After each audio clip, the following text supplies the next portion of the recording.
Vamos ler sobre a ceia do Senhor na Bíblia Católica. Qual é o significado da ceia do Senhor? O que significa? Qual é o significado da ceia do Senhor? Aqui na Bíblia Católica o tema é Eucaristia e Coerência, que está no livro de 1 Coríntios, capítulo 11, versículo a partir do 17. Vamos ler o que a Santa Ceia, qual é o significado da Santa Ceia, da Eucaristia na Bíblia Católica. Disto isso, não posso elogiar vocês, porque as suas assembleias, em vez de ajuntá-los a progredir, os prejudicam. Antes de tudo, ouço dizer que, quando estão reunidos em assembleia, há divisões entre vocês. E, em parte, eu acredito nisso. É preciso mesmo que haja divisão entre vocês, a fim de que se veja quem entre vocês resista a esta prova. De fato, quando se reúnem, o que vocês fazem não é comer a ceia do Senhor, porque cada um se apressa em comer a sua própria ceia. E enquanto um passa fome, o outro embriagado. Será que vocês não têm suas casas onde comer e beber? Ou desprezam a igreja de Deus e querem envergonhar aqueles que nada têm? O que eu vou dizer para vocês? Devo elogiá-los? Não. Nesse ponto, não os elogio. De fato, eu recebi pessoalmente do Senhor aquilo que transmiti para vocês. Na noite em que foi entregue, o Senhor Jesus tomou o pão e, depois de dar graças, o partiu e disse: isto é o meu corpo, que é para vocês. Faça isso em memória de mim. Do mesmo modo, após a ceia, tomou também o cálice, dizendo: este cálice é a nova aliança do meu sangue. Todas as vezes que vocês beberem dele, façam isto em memória de mim. Portanto, todas as vezes que vocês comerem este pão e beberem este cálice, estão anunciando a morte do Senhor até que ele venha. Por isso, todo aquele que comer do pão ou beber do cálice do Senhor indignamente será réu do corpo e do sangue do Senhor. Portanto, cada um examine-se a si mesmo antes de comer deste pão e beber deste cálice. Pois aquele que come e bebe sem discernir o corpo, come e bebe a própria condenação.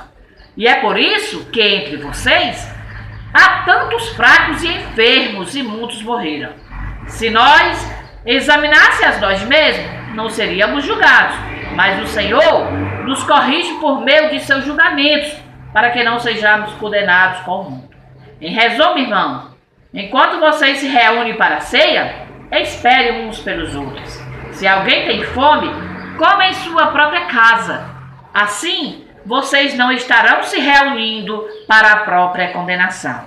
Quanto ao resto, darei instrução quando eu chegar. Vamos ver agora aqui no rodapé, da Bíblia Católica, a explicação sobre a ceia do Senhor, que é a Eucaristia e Coerência. O texto é o mais antigo testemunho sobre a Eucaristia. Foi escrito no ano 56, 10 anos antes dos Evangelhos. No início, a celebração Eucaristia se fazia depois de uma ceia, onde todos repartiam os alimentos que cada um levava. Em Coríntio, surge um problema. Nas celebrações, está havendo divisões de classes sociais e de mentalidades diferentes. Muitos chegam atrasados, provavelmente porque estavam trabalhando e não encontram mais nada. Resultado, em vez de ser um testemunho de partilha, a celebração está se tornando lugar de ostentação, foco de discriminação e contrastes gritantes. A situação oferece oportunidade para um discernimento. Quem é cristão de fato? Neste contexto, Paulo relembra a instituição da Eucaristia. Ela é a memória permanente da morte de Jesus, como dom de vida para todos, corpo e sangue. A Eucaristia é a celebração da nova aliança, isto é, da nova humanidade que nasce da participação no ato de Jesus. Não só no culto, mas na vida prática. Por isso, a comunidade que celebra a Eucaristia anuncia o futuro de uma reunião de toda a humanidade.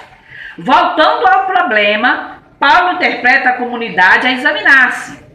Não será uma incoerência celebrar a Eucaristia quando na própria celebração se faz distinções e se marginalizam os mais pobres?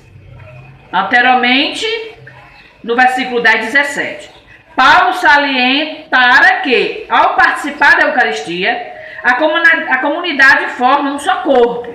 Se a comunidade não entender isso, sem discernir o corpo, no versículo 29, estará celebrando a sua própria condenação, pois desligará a Eucaristia do seu antecedente e de suas consequências práticas, solidariedade e partilha. O julgamento do Senhor se manifesta de dois modos. A primeira Eucaristia se torna testemunho contra a comunidade, ao mesmo tempo a fraqueza contra a comunidade, ao mesmo tempo a fraqueza, doença e morte de um dos membros. Testemunho, a falta de partilha e solidariedade.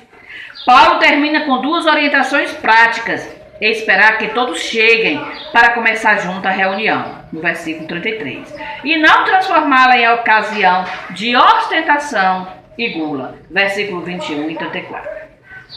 Que todos possam meditar nesta palavra e Deus abençoe a todos em nome de Jesus Cristo. Amém.